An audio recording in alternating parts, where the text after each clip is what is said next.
디모데후서 3장 1절부터 9절까지 말씀을 제가 봉독하겠습니다.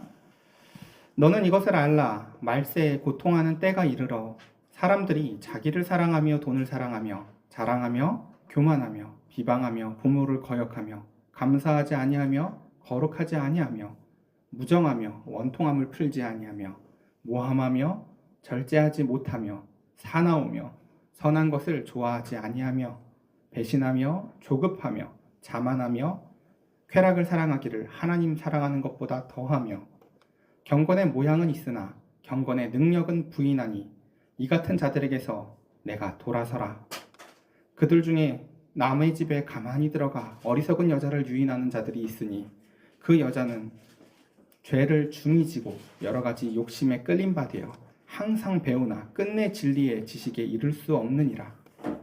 얀네와 얀브레가 모세를 대적한 것 같이 그들도 진리를 대적하니 이 사람들은 그 마음이 부패한 자요 믿음에 관하여 버림받은 자들이라.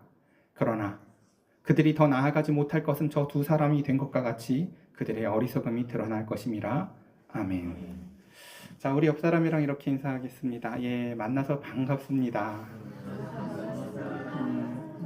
한 번 더 인사할까요? 참 보고 싶었습니다. 참 보고 싶었습니다. 예, 우리 원석이 졸려서 뒤에 서 있어요? 허리 아파서요. 아, 허리 아파서요? 예. 아, 내가 해석을 더 멋있게 해줬으면 그래도 힘들지. 그래요. 자, 우리가 이제 드디어 디모데후서 이제 끝나가는 이제 3장 이야기 마지막 이제 바울이 디모데에게 한 오늘 이제 겉면의 말씀을 함께 같이 살펴보려고 합니다. 먼저 1절에 이렇습니다. 너는 이것을 알아라. 말세에 고통하는 때가 이를 거다. 예수님께서 이 땅에 오셔서 처음 하신 말씀이 뭔지 여러분 기억하십니까? 회개하라. 천국이 가까워 왔다 하였습니다. 예수님이 이 땅에 오신 순간부터 주님께서는 선포하셨습니다. 이제 하나님의 때가 가까워 왔다. 천국이 가까워 왔다. 그래서 주님이 말씀하신 그 회개해라. 천국이 가까워 왔다. 그 말씀은 곧 이제 말세가 시작되었다라는 것입니다. 그래서 그때로부터 지금까지를 우리는 다 성경은 말세라고 표현을 합니다. 근데 말세가 너무 길죠? 예, 우리 저 하나님의 오래 참으신 가운데에서 말세라는 시간이 우리는 굉장히 길어 보이지만 그 가운데 중요한 것은 그때에 이런 일들이 있을 거다라는 이야기들을 합니다. 근데 여기서 이제 이 본문에서 되게 오해할 만한 점들이 뭐냐면은 아, 이게 말세의 특징이야 라고 보면서 이 말세를 구분하라는 표현으로 오해할 수 있을 것 같아요. 근데 이거는 말세를 구분하라는 표현이 아닙니다. 왜요? 여러분 아까 얘기했죠? 제가 예수님이 오신 때로부터 지금까지가 다 말세예요. 그러니까 이 본문을 가지고 이제 오랫동안 예를 들어서 기독교에서 되게 잘못된 이제 성경 해석이 뭐였냐면요. 여러분 요즘 보십시오. 전쟁과 기근과 지진이 있지 않습니까? 성경에 이렇게 나와 있지 않습니까? 지금이 말세입니다. 라고 표현을 해요. 그 말은 반은 맞고 반은 틀려요. 왜냐면 지금만 말세가 아니라요. 예수님이 오신 때로부터 지금까지 다 말세예요, 여러분. 그럼 그럼에도 불구하고 그럼 왜 굳이 말세의 이런 특징이라고 표현을 할까? 그것은 이제 말세를 구분해라 라는 말이 아니라요. 우리가 사는 시대가 왜 고통을 겪고 있고 그 가운데서 그 특징이 무엇인지, 즉 다시 한번 천천히 볼까요? 너희는 이것을 뭐해라? 알아라 라는 것입니다. 우리가 꼭 알아야 되는 게 있다고 바울은 디모데한테 이야기를 해줘요. 우리가 꼭 알아야 되는 게 뭐라고요? 우리가 살아가는 시대가 말세인데 그때의 특징이 뭐라고요? 그때는 곧 다른 표현으로 고통을 하는 때라고 표현을 해요. 왜 우리가 살아가는 이 세상은 이렇게 고통스러울까요? 오늘 말씀 제목 혹시 보셨나요? 세상이 고통스러운 이유예요. 여러분, 우리가 사는 세상이 왜 이렇게 고통스러울까요? 우리 이웃들이 나빠서 그런가요? 아니면 내가 좀 돈이 없어서 고통스러울까요? 왜 세상은 이렇게 고통이 많을까요? 여러분들은 지금 내일은 아니야 라고 할지 모르겠지만 지금도 지구 곳곳에선 전쟁이 가득하고 저 팔레스타인 땅에서는 저 가자지구에서는 10,000명이 뭐예요? 15,000? 이미 수많은 아이들이 죽어가요. 예. 그래도 언론에 별로 알려지지가 않죠, 생각보다. 우리 일이 아니니까. 아마 우리나라가 예전에 일제강점기 시대 때에도 그랬을 거예요. 어떻게든 우리나라가 받고 있는 고통을 해외에 알리고 싶어서 참 많은 운동을 했던 것처럼 그 가운데에서 세상은 그 가운데 참 고통으로 점철되어져 있습니다. 병원도 없고 아이들은 땅바닥에서 잠들어 있고 그 가운데서 언제 포탄이 날아올지 모르는 고통 속에서 사람들은 살아갑니다. 그럼 전쟁이 없는 나라들은 괜찮은가요? 전쟁이 없는 나라들도 이상하게 각 집이 여러분들 다 이스라엘과 팔레스타인 같지 않나요? 다툼이 있고 미움이 있고 그 가운데서 고통이 있지요. 예, 괜찮습니다. 예, 아이 이렇게 하셔도 여러분이 도와줘야 될 건 뭐예요? 아이를 쳐다보지 말아주세요. 아기가 소리를 내도요. 자, 그쵸. 왜 세상이 이렇게 고통스러울까요? 생각 좀 해보세요. 그러니까 설교 시간이 제일 나쁜 게 뭐냐면요. 일방적으로 쭉 듣고 끝내는 거예요. 중간에 내 생각이 없이. 그러니까 사실 설교 시간이 좀 길어야 되는데 중간중간에 자기가 생각도 해보고 자기 스스로 답을 찾아보는 연습을 해야 돼요. 왜 세상이 이렇게 고통스러울까? 이렇게 얘기를 해요. 어쨌든 다시 오늘 본문으로 돌아가 볼게요. 마지막 때 이게 현상이나 징조를 설명하려는 게 아니라 이 시대의 사람들의 모습들을 통해서 왜 신자들이 어려움을 당할 수밖에 없는지를 설명하고 싶은 거예요. 한번 그 마지막 때의 사람들의 특징을 한번 우리 봅시다. 뭐라고 얘기합니까?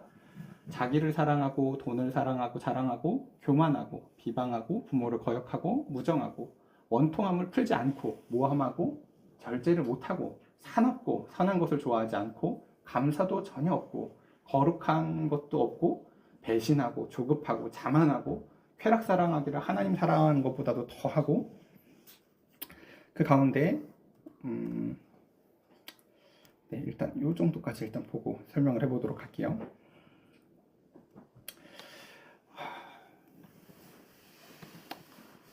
여러분 여기서 이게 우리가 요즘에 살아가는 시대의 특징들일 것 같아요? 맞아요? 네? 100%래요. 네. 여기 요즘 시대를 말하는 것 같아요. 이거 한 2000년 전에 쓴 글인데요. 그 바울은 나름 자기 시대 때의 특징이라고 이게 쓴 거예요. 에베소에 이게 지금 우리가 살아가는 시대가 이래라고 하면서요. 에베소 사람들의 그러니까 그쵸? 바울이 살아가던 시대나 우리가 살아가시는 시대나 다 말세예요. 근데 신자들이 고통받는 이유가 뭐예요? 말세니까 하나님이 얘야 말세는 좀 그래도 천국 가기 전에 화끈하게 한번 지져보고 오자 라고 해서 무슨 심판을 줘서가 아니라 인간들이 이런 인간성을 갖고 살아가기 때문에 신자들이 그 가운데에서 살아가기가 원래 고통스러운 거죠. 저희 집에 지금 물고기를 딸랑 한 마리 키우거든요. 근데 얘 혼자 사는데도요 참 신기해요. 이 중에 여러분 물고기 한 마리만 키워본 분 계세요? 어항에다가? 물고기 키워본 분은 계세요? 저는 몰랐어요. 물고기 한 마리가 그렇게 물을 자주 갈아줘야 되는지. 제 새끼손가락 봐도 조그만 애거든요. 아침에 물을 갈아줬다는데 저녁 되면 뿌예. 얘가 거기서 뭔 짓을 했길래 그럴까요? 똥도 싸봐야 요만할 것 같고 뭐 한 게 없는데 그렇게 물이 금방 들어와져요.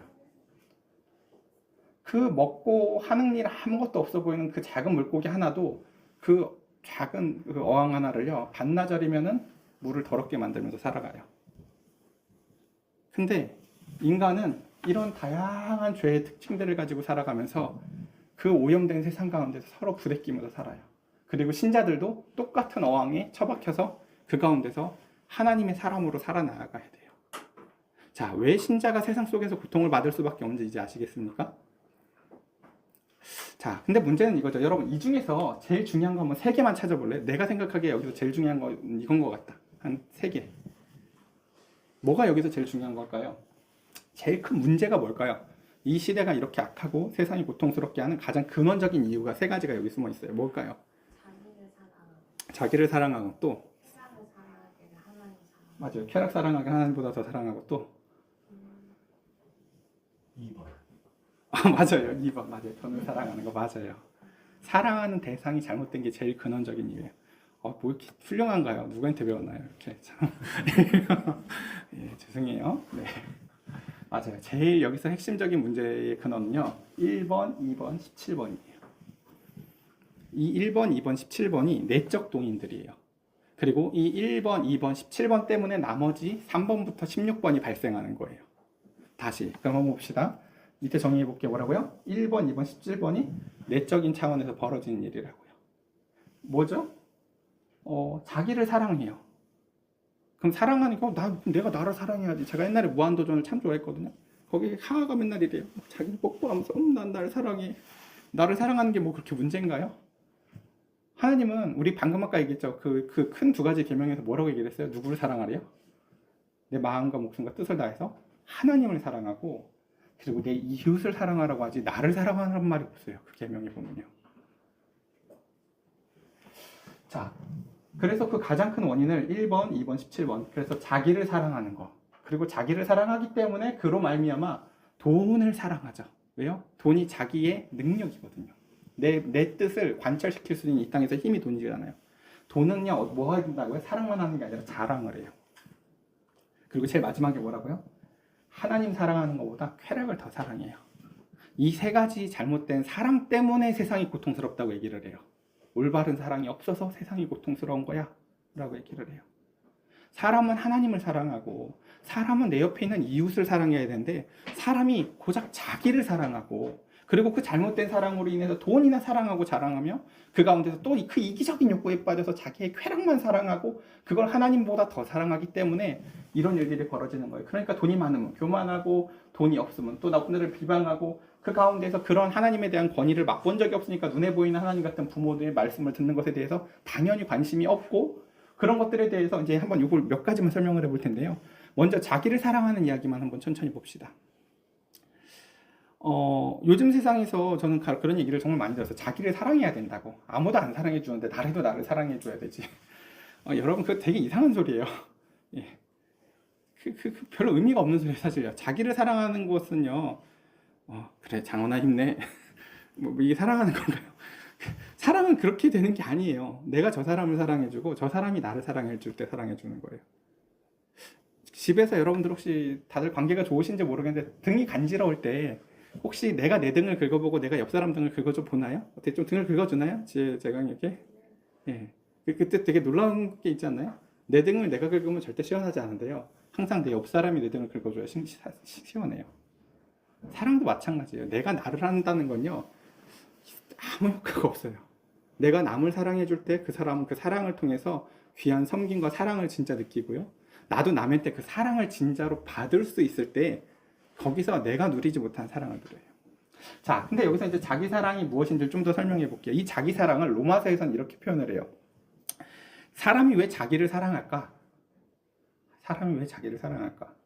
어제 토요일 날 이제 청년들 성경 공부 시간에도 우리가 잠깐 그 얘기를 했었는데요.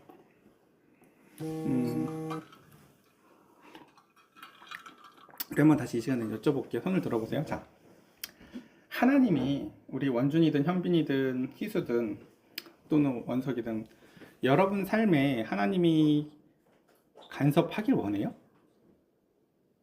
아니요. 다른 사람들은 어때요? 하나님이 삶에 간섭하길 원해요? 안 원해요? 원준아. 간섭이라는 표현은 좀 그 간섭은 너무 약하다. 그 개입. 나랑 사랑하자. 이렇게. 저 바빠요. 저 빨리 오늘 돈 벌러 가야 되고. 저 친구들이 아침에 나랑 좀 대화 좀 5분만 하고 나가자. 좀 큐티도 하자. 하나님이 간섭하는 거 좋아요? 개입하는 거.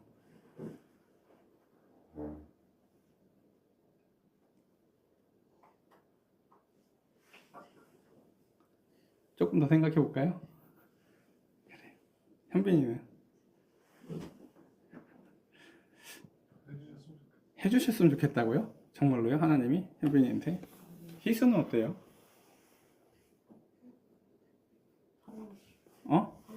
상관없어요. 뭔 소리지? 잠깐 내가 어려운 대답인데. 그렇죠.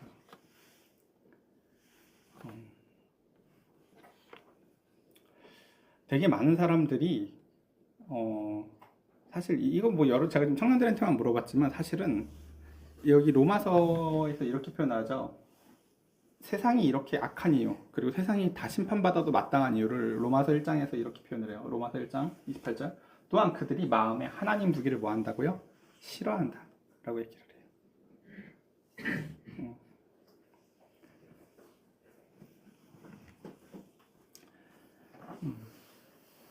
사람은 마음에요 하나님 두기를 싫어해요. 하나님을 이용하기는 좋아하는데요 내 마음의 중심에 하나님을 두는 걸 싫어해요. 그리고 그러니까 하나님이 그런 사람들에게 내리는 심판이 있어요. 네가 나를 네 마음 가운데도 두길 싫어하는구나 라고 하면 하나님이 하신 일이 뭘까요? 하나님께서 그들을 그 상실한 마음대로 내버려 두십니다. 뭐 대단한 게 아니죠. 그냥 그대로 한다고요. 네가 내가 싫어. 알았어 라고 하신다고요. 그러니까 그때 합당하지 못한 일들을 하게 하셨으니 자 그럼 이 합당하게 하지 못하는 나쁜 일들을 하나님이 하게 만드는 거예요? 아니면 지가 하는 거예요? 그냥 지가 하는 거예요. 그러니까 글이 이렇게 써져 있어서 마치 하나님이 하게 만드는 것처럼 보이지만 아니에요. 그냥 하나님은요 아무것도 하지 않으시는 거예요. 그 사람을 향해서. 그러니까 그 사람은 그 가운데 하나님의 은혜가 그 사람에게 더 이상 없기 때문에 이런 거죠. 그러니까 이런 거예요. 하나님의 은혜를 거둬갔다는 건요. 내가 뭘 먹고 싶을지를 내가 결정해. 그래서 난 이것을 먹으면 기쁠 거라고 생각해서 먹었는데 하나님은 뭘만 가져가냐면요. 먹었을 때 오는 뒤에 기쁨 같은 것만 가져가요. 그거 다 하나님이 주시는 거거든요. 그러니까 이상한 일이 벌어지는 거죠. 내가 살고 싶은 대로 사는데 뒤에 기쁨만 없어져요. 삶에 계속. 그게 유기된 자의 삶의 인생의 되게 중요한 특징이에요. 하나님이 그 사람을 마치 유기견처럼 그 인생을 버렸을 때 그 버려진 자들의 인생의 특징이 뭐냐면요. 마음에 기쁨이 없어요. 이상하다. 원석이가 이제 예를 들면 한 30년 이상 살았잖아요, 인생을. 근데 내 지식과 내 감정과 내 의지를 믿고 살아왔을 거 아니야, 여태까지. 내 지식에 따라서 뭘 판단하고 그 지식에 따라서 감정을 믿었을 거 아니야. 이게 좋은데 이게 싫은데. 그리고 내 의지를 가지고 무언가를 결정하고 결단하면서 살았을 거 아니에요. 자, 한번 근데 그 인생을 한번 돌아봐. 내 그 지식, 감정, 의지가 믿을 만한 애들이었나? 잘 생각해 보시면 우리의 지식은요 생각보다 그닥 현명하지 않아요. 제가 이 얘기를 여러 번 했는데 그 노예 가서 막 목사님들이 무슨 얘기를 할 때 너무 멍청한 소리를 하는 것 같아서 제가 손들고 무슨 얘기를 하고 싶다가도 많이 참았었거든요. 그리고 집에 돌아와서 사실은 그 회의록을 복기해보고 다른 것들을 보면서요 내가 손 안 들고 말 안 하길 잘했다고 생각할 때가 참 많았었어요. 근데 그 당시에는 내 지식이 맞는 것 같아서 그랬었거든요. 그러니까 사람이 착각을 하는 거죠. 자기가 되게 똑똑한 줄 알아요. 옆에 있는 사람들이 여러분, 당신만큼 여러분 한 사람만들보다 진짜 다 멍청해서 말을 안 하고 뭘 몰라서 가만히 있을까요? 그렇지 않아요, 여러분.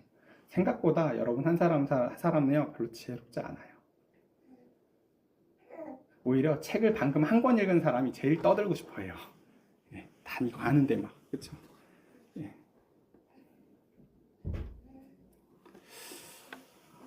그래서 그렇게 하나님의 유기 가운데 있으니까 그 사람들의 삶은요, 의의가 없고 추악하고 욕구로만 가득 찼고 그 가운데서 악의가 가득 차서 시기, 살인, 분쟁, 사기, 여기서 이런 게 중요한 거예요. 사기 이런 게. 왜요? 내가 내 이득을 취하기 위해서 남을 속이든 남이 고통받든 아무 감각이 없는 거예요. 막 이렇게. 예. 타인의 감정에 대해서 전혀 감각이 없는 거예요. 뭐 그러든 말든 뭐 지가 멍청한 걸 뭐 어떻게. 그 예를 들어서 사이코패스나 이런 사람들이 어떤 범죄를 저지르고 나서 인터뷰 내용들을 보면 딱 저런 게 진짜 많거든요. 나도 잘못을 하긴 했지만 그 지 욕심에 이끌려서 사기를 당한 지도 잘못이지. 자기 잘못에 대해서 진짜 감각이 없어요, 보면요. 근데 이게 비단 정말 그 인격적인 장애가 있는 사람들의 특징이냐? 사실 우리는요, 이런 내면들이 우리 안에 다 어느 정도 있다는 거예요. 로마서는 그렇게 얘기해요.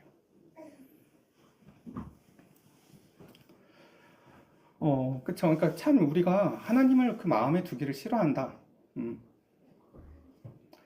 자, 우리 한번 요거를 이제 우리 앞으로 그 묵상하게 될 호세아서를 예를 들어서 한번 다시 설명해 볼게요. 그래 우리 원석이를 다시 예를 들어 볼게요. 왜 하나님을 내 마음속에 두기 싫어할까 혹시 생각해 본 적 있어요? 왜 하나님을 내 마음에다 두기 싫어할까? 싫어한 적 없는데 그 마음 어떻게? 아니 제가 아까 싫다고 얘기했잖아요, 뭔 소리야. 아 그리고 사실은 제만 그러는 게 아니라 되게 다 싫다고 말해요. 어제 우리 미연이도 싫다고 그랬어. 그래서 아니 사실 그거 안 물어봐도 된다니까. 사실요, 여러분 마음에 하나님 두기를 좋아해요, 싫어해요까지 안 물어봐도 그냥 엄마 말 잘 듣는지만 봐도 알 수 있어요. 그냥 하나님 말 듣는 걸 싫어하는 애들은요, 당연히 엄마 말도 듣기 싫어해요. 누가 나한테 간섭하는 것도 싫어하고요. 그러니까 부모의 권위가 없는 애들이요, 하나님은 사랑해요 하는 거 그거 되게 희한한 거예요, 사실요. 예. 왜 누가 너한테 이렇게 개입하는 게 싫어요? 혹시? 제가 하고 싶은 대로 하고 네가 하고 싶은 대로 하고 싶으니까? 자, 그러다 인생이 만약에 네가 하고 싶은 대로 안 되는 시간들이 오면 어때? 이제 허리가 아파서 게임을 더 할 수 없고, 뭘 네가 먹어도 그 가운데서 맛이 없고, 가운데 그러니까 네가 갖고 있는 욕구가 옆에 있는 사람들을 늘 괴롭히는 결과만 갖고 오거나 이제 더 이상 기쁨이나 행복이 사라지면 그때는 어떨 것 같아요? 그럼?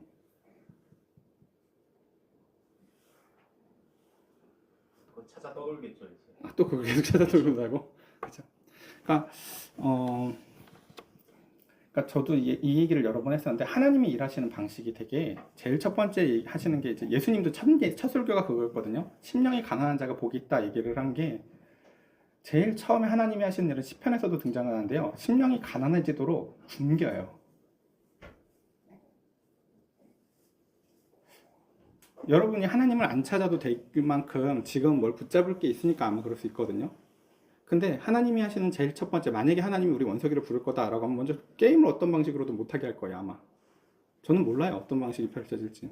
혹은 내가 하나님을 안 찾아도 되는 내 옆에 있는 사람을 멀리하게 하든지, 아니면 하나님이 정말 자주 쓰시는 방법 중에 하나인데요, 그 사람과 너의 관계를 하나님과 너의 관계로 이해할 수 있도록 정확하게 꽂아줘요. 이거 무슨 말인지 알겠어요? 이런 거지.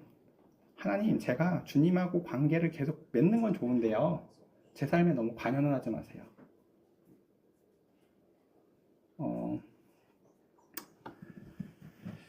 여러분하고의 인간관계 가운데서 그런 일이 펼쳐진다고 한번 상상을 해보세요. 나중에 원석이가 여자친구가 생겼어. 근데 그 여자애가 너한테 이렇게 말을 하는 거지. 나 너라고 남자친구라고 말하는 것까진 좋아. 근데 너 너무 내 삶에 관여하려고는 하지 마. 이거 내 거야. 처음엔 좋아서 사귄다고 하니까 여자친구 사귀는 것만으로 좋아서 오케이를 했는데 관계가 깊어져 가면서 그게 말이 안 된다는 걸 점점 네가 느끼는 거지. 간섭을 하지 말라고? 옆에 내 마음에 너를 두고 살아야 돼? 내가 꼭 너를? 그냥 사귀는 걸로 만족해. 자, 너가 근데 계속 더 사랑하게 되면 어떻게 할 거야 이제?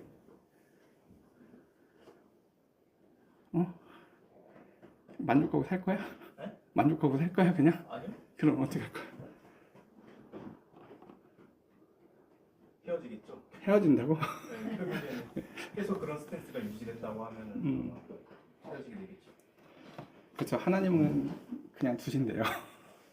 네. 그럼 그게 나쁘다는 거 알겠어요 혹시? 사실 나쁜 건가? 너는 이만큼을 사랑하는데 상대가 이만큼밖에 안 사랑해서 난 이만큼만 너를 주겠대. 나쁜 건가 이게? 그렇죠. 우리가 이성관계에서는 그걸 그래서 애매한 면이 있죠. 근데 하나님과 우리과의 관계는 이게 좀 달라요. 왜요? 이게 여러분들한테 들릴지 모르겠는데 따라해볼까요? 하나님은 창조주시고 우리는 피조물이다. 우리가 아무리 잘나봐야 우리는 하나님이 지으신 먼지 가운데 하나님이 부으신 이 땅에서 굉장히 유한한 존재들이에요. 우리가 아무리 하나님 앞에서 제 삶에 간섭하지 마세요 뭐 까불어 봐야 우리의 인생 기껏해야 그래봐야 100년이에요. 네.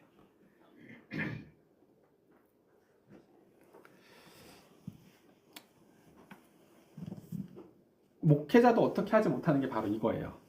마음에 하나님 두기 싫어하는 사람을 향해서는 아무것도 못해요. 자, 이게 어떤 건지 하나만 더 설명을 했고요. 저기 우리 하랑이가 있잖아요. 그렇죠? 우리 예를 들어서 우리 어머님이 하랑이를 너무 사랑해서 안고 싶다고 쳐보자고요. 그래서 막 하랑이를 안고 싶은데 하랑이가 저렇게 조그마한 애기인데도 얘가 얼굴을 막 밀어. 그럼 쟤를 알을 수 있을까 없을까요? 못 안아요. 저렇게 조금 힘이 없어서 못 안을까? 왜 못 안지? 저렇게 조그마한 애를 내가 강제로 안으려면 안을 수 있을 것 같은데? 그렇죠. 진짜 싫다고 하니까 무슨 느낌이 드냐면요, 저렇게 조그마한 애기가 나를 거절해도요 더럽다는 마음이 들어요. 아유, 들어서 안 하는데 야 가지 가라. 거기서 인격이 느껴져요. 그 작은 애, 얘가 나를 싫어하는구나 라는요. 여러분들이 하나님을 그렇게 미워하고 싫어하고 별로 두기 좋아하지 않아요? 하나님도 여러분의 인생을 더러워서 안 하나요?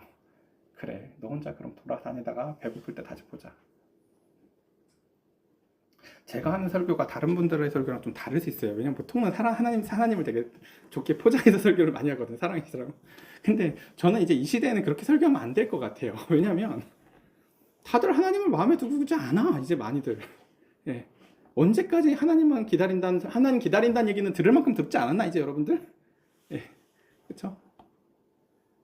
하나님이 기다리는 양태는요, 사실 저는 더 이상 강력하게 설교하지 않아도 되는 것 같아요. 오히려 그 가운데서 이제는 우리는 저 말씀을 통해서 왜 우리가 세상 가운데서 고통스러운지, 그리고 왜 우리의 가정이 고통스러운지, 그 가운데서 왜 그 가운데서 신자는 이 땅에서 그러니까 살기가 그렇게 징그럽게 힘든지를 이야기해 봤으면 좋겠습니다. 자, 그래서 한번 이제 그 다음 2절부터 그래서 16절의 특징은 우리 전부 다 잘 생각해 보면 그래요. 그 2절부터 16장의 이야기는 다 뭐였냐면요. 말세의 특징이라고 하면서 꼬집었던 게 무슨 뭐 지진이 일어나고 이런 자연재해 이런 게 아니라 다 뭐였어요? 사람과 관계가 어떨 거야? 라는 걸로 말세의 특징을 이야기하고 있어요.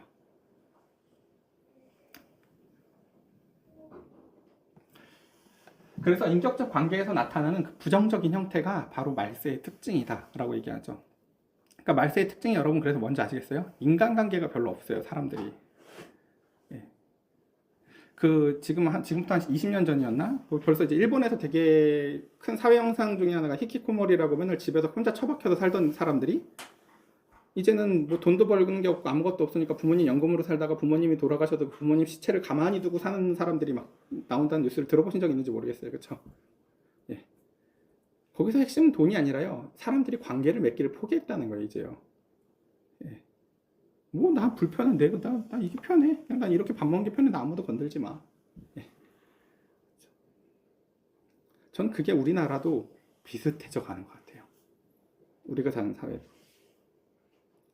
사람들이 더 이상 사랑하기를 포기하고 그 가운데에서 그 자유도 아닌 것을 자유라고 여기며 그 가운데서 잘못된 것을 사랑하고 그래서 아까 제가 얘기했죠. 하나님과의 관계와 이웃과의 관계가 내 삶에 그대로 투영된다고. 그러니까 다시 한번 여기서 되게 중요한 얘기를 해볼게요. 자, 하나님이 원준이한테 하고 싶은 말이 있다. 하나님은 원준이한테 말을 어떻게 한다고 얘기를 하는 거예요? 주일날 설교인데 주일날 설교는 네가 잘 못 들을 거 아니에요, 그렇죠? 그럼 하나님 입장에서 할 수 있는 게 뭐밖에 없을까요? 너하고 하나님과의 관계를 너와 여자친구의 관계를 통해서 깨닫게 해요.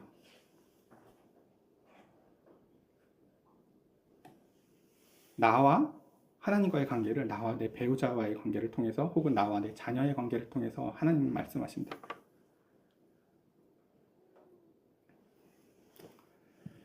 그래서 또 세 번째 사람들의 그래서 아까 얘기했죠. 이게 말세의 이야기가 아니라 사실은 모든 시대의 이야기예요. 항상성, 항상 똑같은 상태를 유지하려고 하는 성질. 사람은요, 아담 때로부터 타락한 이후로부터 지금까지 사실은 저 죄에 대한 항상성을 늘 갖고 있어요. 죄를 짓자마자 특징이 뭐였나요? 벗었어요. 보지 마세요. 이게 요즘 자아가 커지는 시온이의 특징이거든요. 사람들이 다 나를 볼 것 같고 이 시온, 사람이 처음에 하나님이 사람을 줬을 때 사람이 빨개 벗고 있었다. 부끄러운 게 없었어. 근데 사람이 이제 그 선악과라는 것을 따먹고 나서 지은 죄가 생기고 나니까 그때 제일 먼저 생긴 게 뭔지 알아? 사람들이 다 나를 볼 것 같고 그래서 뭘 가리고 싶고 그리고 하나님 앞에 숨고 싶고 뭐 이런 거야.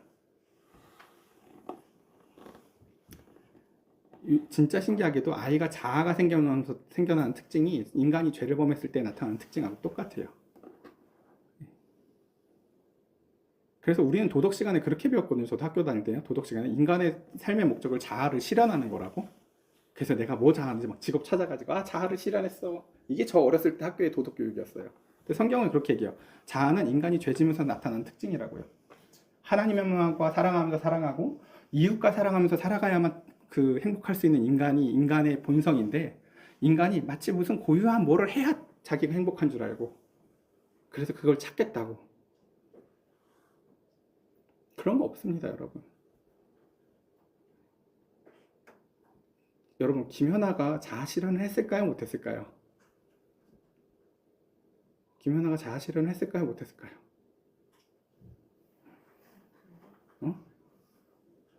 했어요? 못했어요? 했을 것 같아요. 자아 실현을 했을지 못했을지 우리는 알 수 없지만 적어도요, 그 스케이트로 자아 실현을 한 건 아니에요. 그랬을 수 있죠. 어렸을 때 나는 우리나라에서 제일 유명한 사람이 스케이트 선수가 될 거야 라고 해서 만약 그 자리에 가서 와 드디어 자아 실현을 했다 이런 일은 벌어지지 않아요. 그 자리에 막상 가보면요 겁나게 힘들고 겁나게 허망하고 그래서 그 김연아 선수가 그 모든 것을 다 이루고 나서 그만둘 때 제일 먼저 얘기했던 것 중에 하나가 뭐냐면 다시는 그 찬 아이스링크장에 가고 싶지 않다는 거였어요. 여러분 자아를 실현한다는 건 뭐냐면요 그 상태가 너무 좋아서 그걸 계속 유지하고 싶은 상태예요. 그 자리에 한번 올라가기 위해서 그렇게 힘들었다고요. 근데 그 자리에 올라가고 나서 다시는 안 내려오고 싶어 하면서 그곳을 계속 행복해하고 그것을 유지하고 싶어 하는 게 아니라고요, 사실은요. 그러니까 우리가 생각하기에 각각의 사람들이 이런 다양한 재능들이 있으니까 그 재능을 가지고 무언가 빛나는 자리에 가면 그걸 자아가 실현했다고 생각할 수 있지만요. 자아 실현 놀랍게도 뭔지 아세요? 나사와 볼트가 만나서 꽉 짜여졌을 때 일어나는 게 자아 실현 같은 거예요. 내가 어떤 사람하고 겁나 사랑하고 내가 불편했던 가족관계가 해소되고 내가 그 가운데서 진짜 사랑을 하나님을 사랑하게 되고 내가 불편했던 이웃을 사랑하게 되어져서 그 가운데서 모든 것이 해소되어졌을 때 자아 실현 윗집이랑 내가 예를 들어서 아랫집 윗집 층간소음이 있어서 맨날 원수같이 생각해서 저 마귀 새끼 이랬는데 어느 날 윗집이랑 그 가운데서 참으로 말이 통하고 대화가 통하고 해서 더 이상 그 고통이 사라지는 이 모든 것들이 다 사실은 우리의 자아의 실현의 모습들이에요. 하나님이 우리를 이웃과의 관계, 사랑과의 관계 가운데서 그렇게 살라고 우리를 지었기 때문에 그때 오는 쾌락이 있어요. 야, 이웃과의 관계가 해소되니까 마음이 이렇게 자유하구나. 우리 자식이랑 그 가운데서 관계가 해소되니까 이렇게 기쁘구나. 그 가운데서 내 배우자랑 통하지 않던 그 말과 오가지 않았던 사랑이 오가고 나니까 이렇게 기쁘구나. 사람이 겉사람은 후패해지죠. 여러분 한 나이 20대 때, 그러니까 원준이 30대 때, 이때 나이 때 내 옆에 있는 배우자든 누구랑 사랑하는 거랑 80대, 90대 때랑 내 배우자랑 사랑하는 거랑 차이나 간극이 많이 있을 것 같아요? 없을 것 같아요? 없을 것 같아요? 맞아요? 제가 뭐 어떨 것 같아요? 조금 있을 것 같아요. 어떤 게 차이가 있을 것 같아요? 자, 이제 우리 지혜도 막 80대가 됐어. 그리고 우리 또 90대가 됐어. 그때도 사랑하는 모습이 비슷할 것 같아요. 어떨 것 같아요? 어떻게 뭐가 좀 다를 것 같아?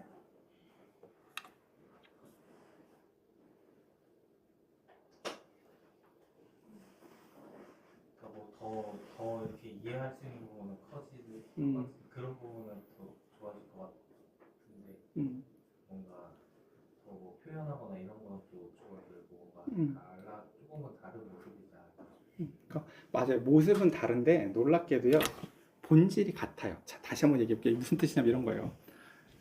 여러분 결혼하고 나서나 다들 신혼 초에 되게 겁나 많이 싸우는 거 아시죠? 보통 많이 싸우거든요. 뭐 연애 때는 싸우는지 안 싸우는지 내가 모르겠어.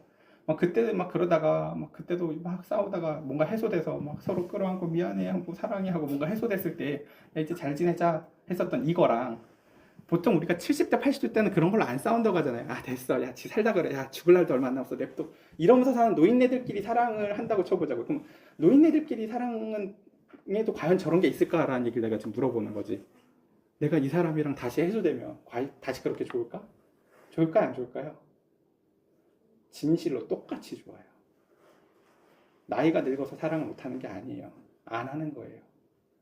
나이가 70이 돼서라도요, 나이가 80이 돼서라도요, 내 배우자랑요 20대 때처럼 똑같은 내적 친밀감을 다시 누릴 수 있어요. 우리의 본질이 변하지 않았기 때문에 그래요. 굉장히 의미심장한 눈빛으로 그럴 리가 우리 혜영 집사님.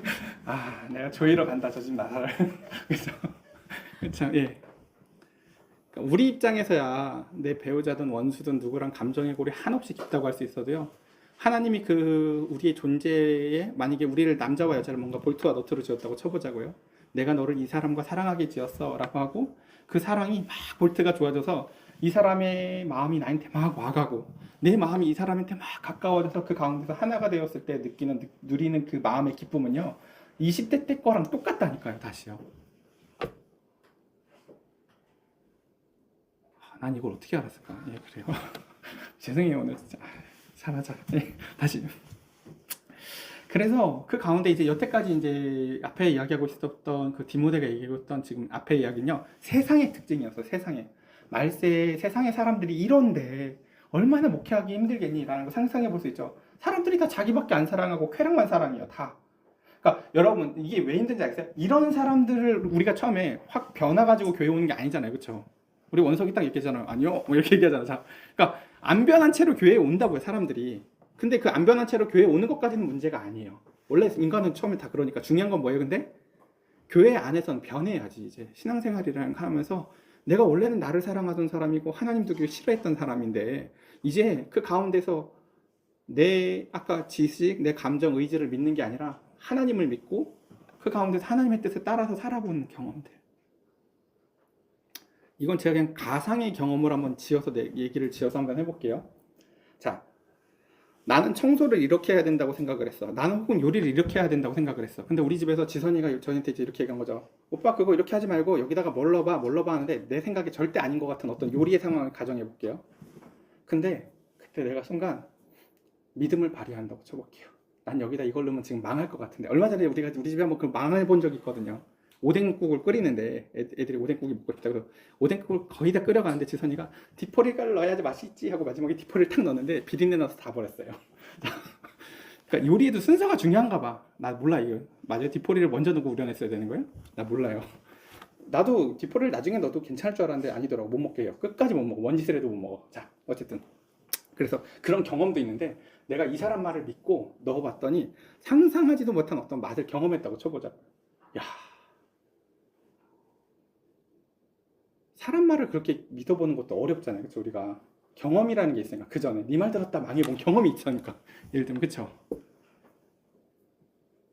근데 믿음도 좀 비슷한 성향이 있어요. 우리가 사실 근데 중요한 건 뭔 차이가 있냐면 사람 말은 들었다가 망해본 경험이 있지만 하나님 말씀은요 우리가 제대로 들어본 경험들이 사실 얘기해보면 별로 없어요. 우리가 정말 하나님의 말씀대로 순종하고 제대로 살아본 경험이 있나? 그래서 여기서 얘기하자. 아까 밖에 이 위에 4절까지는 이제 세상의 특징이라면 교회의 특징은 이렇다는 거예요. 교회가 어떻다는 거예요? 경건의 모양이 있어요. 그러니까 말세의 교회의 특징이 뭐예요? 경건이 모양만 있고 능력이 없어요. 그러니까 이런 거죠. 진짜 이런 뻔뻔스러운 소리를 잘하는 거죠. 목사님, 사람 안 변해요. 이게 무슨 뜻인지 알겠어요? 모양은 있는데 능력은 없습니다. 그 인간 내가 인간 변하는 걸 못 봤어요. 이거 정말 부끄러운 소리라니까요, 여러분. 그럼 왜 교회를 다녀요? 제가 오은영 박사나 혹은 백종원 선생이나 혹은 강영국 이런 사람들 다 좋아하는 게 뭐냐면요. 뜬구름 잡는 교회 같지 않아서였어요.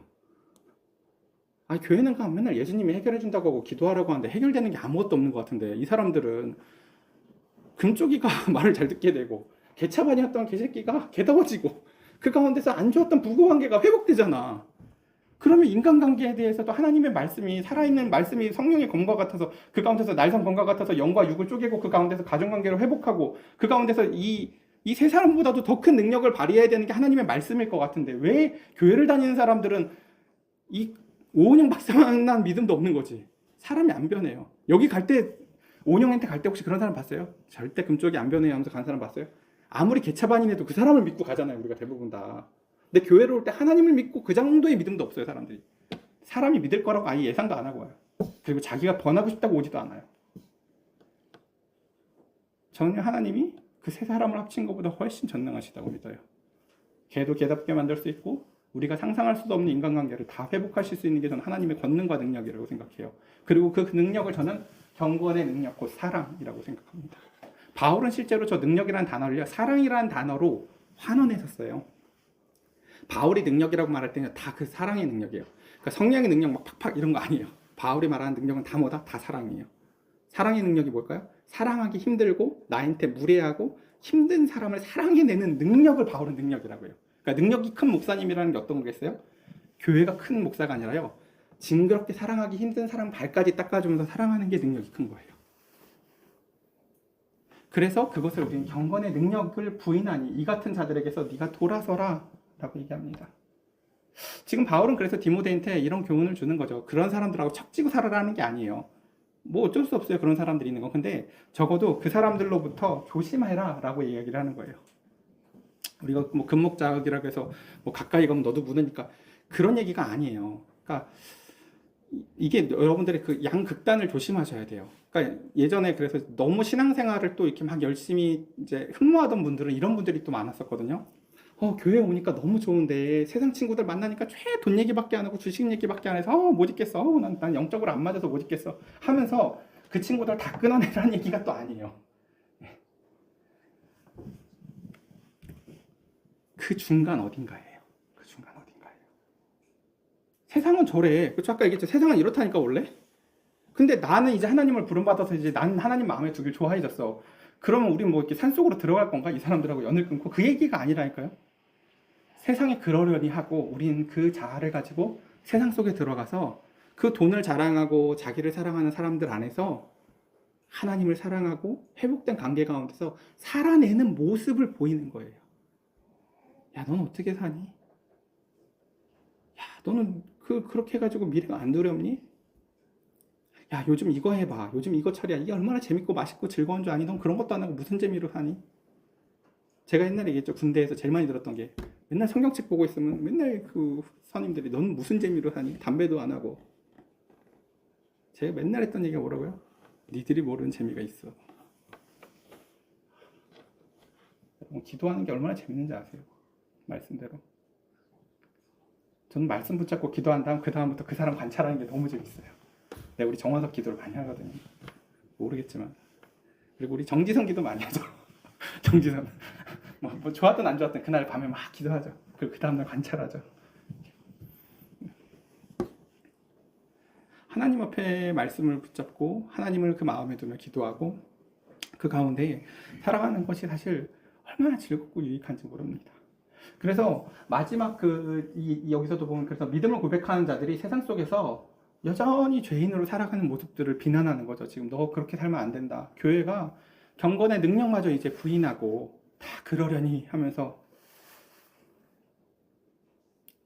그래서 바울은 디모데에게 너는 그런 자들을 조심하고 그 가운데서 그들의 특징을 이렇게 얘기해요. 자, 이제 교회에 들어와서 문제는 이거죠. 자, 그런 사람들이 교회를 좋아한다고 한번 상상을 해보자고요. 경건의 능력도 안 믿어. 인간 안 변한다고 생각을 하는데 그냥 교회 생활이 재밌어. 그냥 뭐 이렇게 나 여기 오래 다녔더니 사람들이 나도 좋아해주고 어디 내가 정치권을 나가려고 했더니 돈도 많이 드는데 교회는 돈도 많이 안 들고 권력도 누릴 수 있어 보니까. 그래서 그런 사람들이 교회에 잔뜩 들어왔어. 자, 문제는 그런 사람들에 대해서 이제 이렇게 표현하는 거야. 그들 중에 남의 집에 가만히 들어가. 그러니까 다른 속셈이 있는 거죠. 사람의 영혼이 변화되어지고 본질이 회복되어져서 그 사람이 진실로 하나님의 자녀로 살아가길 원하는 게 아니라 다른 속셈들이 있는 거예요. 그래서 가만히 도둑처럼 들어가서 그 가운데서 딱 보니까 어리석은 여자들이 많거든요. 그러니까 성경에 보면요, 특히 에베소 지역의 중요한 특징 중에 하나가 뭐냐면요, 그 남성들보다 여성들이 훨씬 감정적이기 때문에 그 어리석음을 여자에게 대입해요. 근데 그 가운데서 어리석은 여자를 유인하는 자들이니라고 하면서 이 유인한다는 표현이 뭐냐면요, 영적 전쟁의 모티브예요. 뭔가 속여서 꼬임을 해가지고 그 가운데서 어느 순간에 내가 속았구나라는 것을 통해서 그 가운데서 영적으로 그 여자들을 유인하는 자들이니 그 여자들이 왜 그럼 그렇게 되었을까라는 거죠. 한번 이렇게 다시 한번 제가 하나 더 예를 들어볼게요. 우리가 이제 이렇게 1부시간 예배를 드렸어. 그리고 2부시간에 이제 밥도 먹었어. 근데 저쪽 어디서 조용히 모임이 생겼는데 이런 거죠. 요즘에 이제 뭐 하랑이 엄마 요즘 뭐해? 막 이렇게 얘기를 들어보더니 내가 요즘에 우리 아는 옆에 누가 옆집 아줌마가 소개시켜줘 갔는데 뭐 하는데 이거 한 달에 뭐 별거 안 해도 한 달에 한 200만 원씩 벌어. 그러니까 나랑 같이 좀 가보자고. 잘 들어보니까 예를 들면 피라미드야. 근데 이제 근데 어쨌든 교회 안에 들어온 사람이 얘기를 해주는 거죠. 예를 들면요. 근데 그 가운데 이 사람이 거기에 자꾸 가보니까 말도 안 되는 소리를 하는데 내가 거기에 빠져들어. 자, 그럼 여기에 이제 어떤 게 있어요? 이 사람은 이 도둑 같은 사람은 이 사람의 연약함을 알고 접근한 거죠. 요즘 돈이 없을 테니까 요즘 뭐가 필요하겠자고 접근했겠지만 그 가운데서 그럼 이 여자는 왜 속냐? 이렇게 얘기하는 거죠. 첫 번째, 죄에 짓눌려진 상태라 그러는 거라는 거예요. 연약해. 그러니까 진짜 먹어도 되는 것과 진짜 먹으면 안 되는 것에 대한 구별이 안 돼. 내가 예를 들면 외로움이라는 게 되게 그런 특징을 갖거든요. 여러분요. 그러니까 죄에 짓눌려 있고 여러 가지 욕구에 계속 이끌려. 마치 개가 이거 먹고 너무 배 아프다. 왜 토해놨는데 또 다시 배고프네. 뭐 먹지? 다음날 아침에 봤더니 이거 피자인가? 네, 다시 그 죄를 또 져. 그래서 이 사람들의 특징은 이렇게 얘기해요. 저는 그러니까 너무 불쌍한 것 같아요. 여러분 한번 교회 안에 어떤 여성도들을 생각해 보자고요. 가만히 들어온 사람들한테 잘 속고 목사님이 뭐 예를 들어서 성경을 통해서 하는 성경의 진리도 아멘 하는데 속임에도 아멘을 해. 이 얼마나 환장하겠어요. 난 그 남편들이 미칠 것 같아. 아니 얘는 그러니까 정말 사람을 잘 만나야겠죠. 근데 사실 사람을 잘 만나는 게 답이 아니에요. 내가 분별력이 있어야죠. 내가 내 자신도 알아야 되고 내가 욕심에 미혹돼서 지금 속아 넘어가는 건지, 그러니까 내 감정을 안 믿을 수 있어야 된다. 그러니까 내 지식과 감정을 그러니까 의심할 수 있어야 돼요.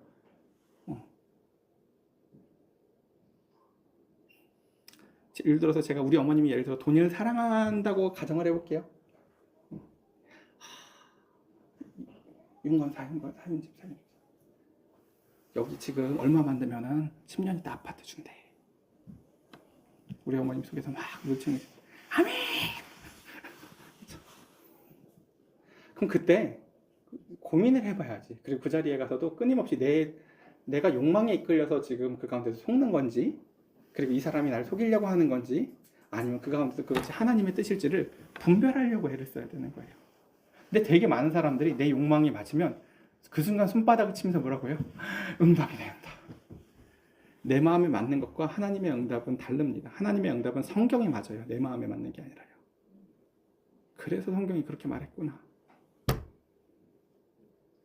성경은 사람을 천국이나 지옥에 데려갔다가 내려보내지 않는데요. 왜? 그런다고 인간이 믿지 않는데, 그러니까 그런 짓을 안 한다고 얘기를 하는데, 왜 그렇게 천국 갔다 왔다 지옥 갔다 왔다 하는 인간들이 많을까요?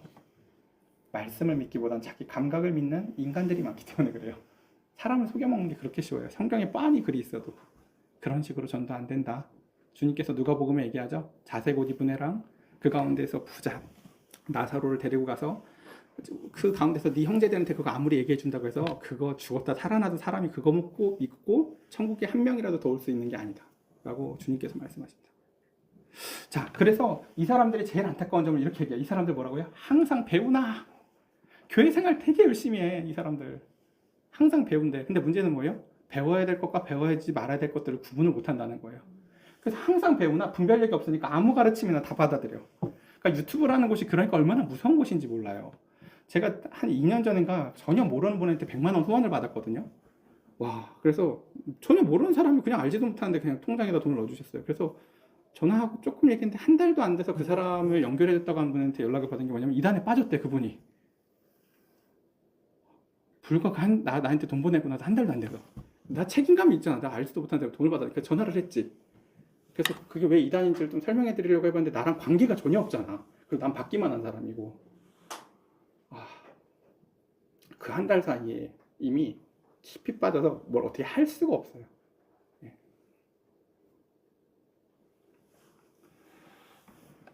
그분이 그때가요 제일 좋을 때예요, 사실. 왜냐면 보통 이단에 빠지는 그 타이밍들이 다 어떨 때냐면 교회에서 성경을 안 가르치니까 목은 마른데 성경을 먹고는 싶은 상태거든요. 그때 성경을 가르쳐주면 기똥찬 성도가 되거든요. 근데 교회가 그 일을 잘 안 하는 이유 중에 하나는 말씀의 능력을 안 믿어서예요. 가르친다고 사람 변하나? 하나님 은혜가 있어야지 하면서 그런 두리뭉실한 말로 그때 가르쳐봐요. 사람 기똥차게 변해요. 목마를 때, 말씀 배우고 싶다고 할 때. 보통 근데 그때 그것들을 알아보지 못하고 유기되면 그 사람들이 정말 이단들이 이리처럼 잘 거봐, 기존 교회 말씀 다 안 가르치잖아. 거봐, 우리한테 와봐. 우리는 성경 공부밖에 안 해. 그래서 그 가운데서 항상 배우나 끝내 진리의 지식에 이를 수 없느니라 라고 하며 무슨 말을 하고 싶은 건지 아시겠어요? 거짓 교사도 문제지만 믿음이 약한 여자들도 문제가 있는 거야. 그러니까 디모데야, 너 그 여자들을 잘 보호해야 된다.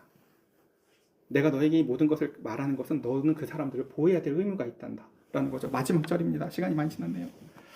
그래서 9절 네, 여기는 이제 설명을 하지 않을게요. 시간이 많이 지나서. 그래서 이런 모든 것들에 대한 문제점과 특징은 뭐라고 하냐면 생각이 망가져 있고 믿음에 대해서 자격이 미달인 자들이 교회 안에 너무 많기 때문이라는 거예요. 그러니까 목회자의 되게 중요한 특징 중에 하나는요. 목회자가 해야 될 일 중에 하나는요. 지금 여러분 중에는요. 이제 예를 들어서 그러니까 하나님의 믿음의 사람을 양이라고 표현하고 믿음이 없는 사람을 염소라고 예를 들어서 비유를 해볼게요. 그럼 적어도요. 여기에서 양떼의 비율을요. 70% 이상으로 유지를 해야 되는 게 되게 중요한 거예요. 그러니까 믿음이 좋은 사람이 70%는 있어야 그 다음에 염소 같은 새신자가 왔을 때 그 양떼를 둘러싸고 양떼가 둘러싸서 그 사람을 양육할 수가 있는 거예요. 근데 정말 최악의 상황이 아까 그 에베소 교회가 처음에 어떻게 생겼는지 기억나요? 전도 한번 슬쩍 하고 간데 염소떼가 세운 교회들이 이렇게 많아져서 디모데를 보내면서도 걱정스러운 거지. 아니 말씀을 먹은 것도 없는데 교회는 저렇게 서져 있고 전혀 성장하지 않은 자들이 이미 다 장로로 세워졌는데 거기에 목사를 파송해야 되는 거예요. 그러니 저들의 잘못된 권위를 꺾어내는 것도 어떻게 할 것이며 그 나이도 어린 디모데가 거기서 사역을 어떻게 하지? 걱정돼서 쓴 게 디모데 전서 후서잖아요. 그렇죠? 그러니까 그 디모데에게 무엇으로 승부를 보라고 얘기하는 거예요? 오늘 말씀 다음 이제 이게 오늘 이제 여태까지 이야기한 본문이 어제 토요일 큐티 본문이었고 이게 오늘 주일 본문인데 그 주일 본문의 오늘 본문에선 그 답을 뭐라고 주냐면 성경을 너의 기준으로 삼으면 모든 것을 다 능히 이길 수 있다라고 얘기해요. 네가 성경을 따라서만 정확히 가르치고 네가 그 성경적인 삶을 살아내잖아. 그래갖고 너는 그 배운 것에 확신해. 그리고 흔들릴 때마다 얘기를 하는 거죠. 야, 예수님도 십자가에 못 박히셨고 나도 감옥에서도 이렇게 전하고 있지? 고난이나 환란이 오는 게 이 일이 틀렸다는 걸 이야기하는 게 아니야 라는 것입니다. 우리 말씀을 이렇게 정리해 봅시다. 못하네요. 모든 사람들이 다 그 가운데서 죄악 가운데서 살아가는 그 죄악의 모습들 17가지를 우리가 살펴봤습니다. 그리고 교회 안에 또한 다른 가르침으로 말미암아 진리가 혼탁해지고 불경건한 삶을 퍼뜨리는 자들이 생겼던 것도 많이 봅니다. 저는 오늘날 이런 것 중에 하나를 그런 거라고 봐요. 여러분 혹시 이 말 들으셨어요? 기독교가 그리스에 갔더니 철학이 됐대요. 그리고 로마에 갔더니 이제 이게 제도가 됐대요. 그리고 그게 미국에 갔더니 기업이 됐대요. 이런 얘기 들어보셨죠? 처음 들어. 자, 그리고 그 기독교가 우리나라에 왔더니 제일 마지막으로 대기업이 됐다라고 표현을 해요. 우리는 로마 시대 때였으면 그 제도를 탈피하고 다시 기독교를 찾아야 되는 거고, 우리가 그리스에 살았으면 우리는 다시 그 철학에서 벗어나서 참된 기독교를 찾아야 되는 것이, 오늘날 우리는 더 이상 교회가, 한국 교회가 97%가 193%가 100명 이하의 교회고 7%가 100명 이상의 교회예요. 근데 이게 양극단에 서 있어요. 100명 언저리의 교회가 없어요. 교회는 93%가 다 20명, 30명 여기에 있고, 그 다음에 100명 언저리 없고 다 왕창 큰 교회만 있어요. 왜 그럴까요? 사람이 안 변한다고 믿기 때문에 그래요. 내가 변하고 싶지 않기 때문에 그냥 익명성에 숨어서 그저 편하게 예배하고, 그 가운데서 말씀의 능력과 권고보다 깊은 내적 친밀감과 그 가운데서 어떤 훈계보다 그 가운데서 그저 내가 하고 싶은 대로 신앙생활을 하기 때문에 그래요. 저와 여러분들의 삶 가운데 오늘 말씀 묵상하면서 이 말세의 때에 하나님의 그 교훈을 받아서 그 가운데서 참으로 신실하게 세상 가운데서 빛이 되는 우리가 되기를 간절히 축복합니다. 이 시간 함께 같이 찬양 한 곡 드리고 기도할 때 1절만 함께 같이 드리고 같이 기도하도록 합시다.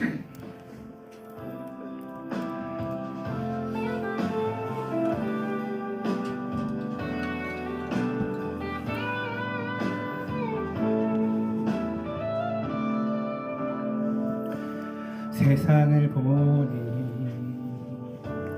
그들이 증명하는 것, 명예와 가진 재물과 힘과 자랑뿐이라 헛되고 헛된 허망한 것을 위하여 가장 귀한 주를 부인하니라. 주님을 믿고 주 안에 살아가는 건 얼마나 복된 일인지 증량할 수 없으리. 주님을 알고 그 안에 자라가는 건 가장 귀한 주를 경험하니라. 하늘의 것을 구하게 하소서. 영원한 것을 놓치지 않으리. 주님의 말씀 내 삶의 능력 되시니 나 주를 힘입어 그의 뜻 이루리. 내가 속한 곳 거룩해 하소서. 주님의 마음 놓치지 않으리. 주님의 세대 믿음 이어갈 증인이 되어 거룩한 주의 나라 세워가리. 짧지만 한 2분 정도 우리 시간 함께 같이 말씀 생각하면서 여러분 옆 사람 의식하지 마시고 하나님 앞에 이 시간 기도했으면 좋겠습니다. 내 마음에 하나님 두기를 원합니다. 함께 같이 기도합시다. 하나님, 우리 사랑하는 성도들 이 시간 한 사람 한 사람 이제 내 지식대로, 내 감정대로, 내 의지대로 그만큼 살아올 만큼 살아왔으며 그만큼 속을 만큼 속아왔고 그만큼 이제는 하나님 아버지 내 인생에 있어서 내 뜻대로 되지 않는다는 것, 내 지식이 온전하지 않다는 것, 내 마음이 설사 진심이라 할지라도 그 진심이 그 가운데서 온전하지 못함을 하나님 아버지 주께서 깨닫게 하여 주시사 이제 하나님 아버지의 말씀 앞에 나아가 이 시간 기도하기를 원합니다. 마음에 하나님 두기를 즐거워하고 기뻐하게 하시며 하나님께 의뢰하고 하나님의 뜻을 물으며 하나님의 말씀의 뜻에 따라서 하나님 아버지 한 걸음 한 걸음 내디딜 때 이미 그 예배소에 세워진 수많은 잘못된 권위와 잘못된 교리들을 무너뜨리게 하여 주시고 그 디모데의 그 한 걸음 한 걸음 그 발자국 가운데 하나님 분별력이 없는 수많은 여인들의 삶 가운데서 디모데가 바르게 그들을 가르쳐 그들의 삶에서도 참 하나님을 가르쳐 전하여 보호하게 하여 주신 것처럼 하나님 이 말씀이 홍수와 같이 그 가운데 넘쳐나는 이 시대 가운데 참된 하나님의 뜻이 무엇인지를 분별하게 하여 주시다 하나님 앞에 기도하고 하나님 사람이 변하지 않는다는 한 말을 하나님 아버지 공공연하게 하는 이 시대 가운데에서 하나님 말씀으로 말미암아 사람에게 하나님 아버지 참된 은혜와 변화가 있게 하여 주신 하나님 아버지의 능력 그 경건의 능력을 사모하오니 주여 우리 가운데서 사랑할 수 있는 능력을 더하여 주시옵소서 하나님 아버지 우리에게 짝지어지고 우리에게 하나님 아버지 지금 옆에 있게 하여 주신 하나님 아버지 주여 우리의 가족들을 사랑하는 능력을 더하시고 그 가운데서 우리의 이웃들을 사랑하는 능력을 더하게 하여 주시사 하나님과의 사랑의 관계가 회복되어짐으로 말미암아 내가 하나님과의 관계가 하나님 아버지 올바르게 세워진 그 관계 가운데 우리 자녀들 한 사람 한 사람의 가족 관계들이 모두 회복되어지는 그 은혜가 있기를 원하오니 주여 은혜를 더하여 주시옵소서. 시간 제가 기도하겠습니다. 자비로우신 하나님 아버지 이 시간 기도하기는 우리의 지은 바 하나님은 창조주시오 우리는 피조물임을 이 시간 먼저 기억하게 하여 주시옵소서. 두분만한 작은 뇌를 가지고 내가 하는 생각이 옳아봐야 뭐가 얼마나 옳겠습니까? 하나님은 부끄러우실 것이 없을 것 같은 욥에게도 그렇게 말씀하셨습니다. 네가 내가 이 세상을 조성할 때 넌 어디서 있었으며 네가 그것을 무엇을 아느냐고 말입니다. 우리의 자금을 알게 하여 주시사 주님 그 크신 하나님이 우리의 삶을 들여다보시고 사랑하시고 우리를 이 시간 부르십니다. 사랑하는 자녀야 내가 너를 사랑하고 내가 너의 삶에 발을 디디며 내가 너의 삶의 주인이 되기를 원하노라. 내가 너를 사랑한다. 주님 우리 사랑하는 성도들 그 하나님의 사랑을 이 시간 이제는 그 마음에 받아들이게 하여 주시고 하나님을 내 삶의 주인으로 모시게 하시며 하나님이 내 삶의 주인이 되셔서 그 가운데서 그 사랑을 깊이 누려 내가 사람과 사랑할 때에 하나님의 사랑이 흘러넘치기를 소망하오니 주여 그 사랑의 능력을 더하여 주시옵소서. 우리 사랑하는 자녀들에게 지혜와 명철이 그 사랑으로 말미암아 샘솟아 솟아나게 하여 주시사 주의 자녀들이 저와 같이 다르구나. 세상이 이것이 없으면 안 된다고 하였는데 하나님의 백성들은 그것이 없어도 능히 하나님이 모든 것을 다 채우심을 드러내는 하나님 아버지의 자녀들로서 우리 올바른 교회 성도들의 가정들이 말씀으로 변화되어지고 회복되어지고 세워지게 하여 주시옵소서. 우리의 구주 되신 예수 그리스도의 이름으로 기도드렸사옵나이다. 아멘. 이제는 그 모든 신앙생활의 본이 되어주신 우리 주 예수 그리스도의 은혜와 아버지 하나님의 극진하시고 오래 참으시는 그 크신 사랑이 이 말세의 때를 살아가며 사람들이 자기를 사랑하고 돈을 사랑하고 자랑하며 그 가운데서 쾌락을 따라감에도 불구하고 그 가운데서 하나님의 그 이기적인 욕구를 가르쳐 주셔서 그것을 등지고 이제는 하나님을 사랑하고 하나님이 주신 내적 깊은 친밀하고 진실된 사랑을 누리길 원하는 우리 올바른 교회 성도들에게 성령의 내주하시고 깊이 역사하심이 이제로부터 영원토록 저들의 심령과 가정과 이 교회 위에 충만히 임재할지어다.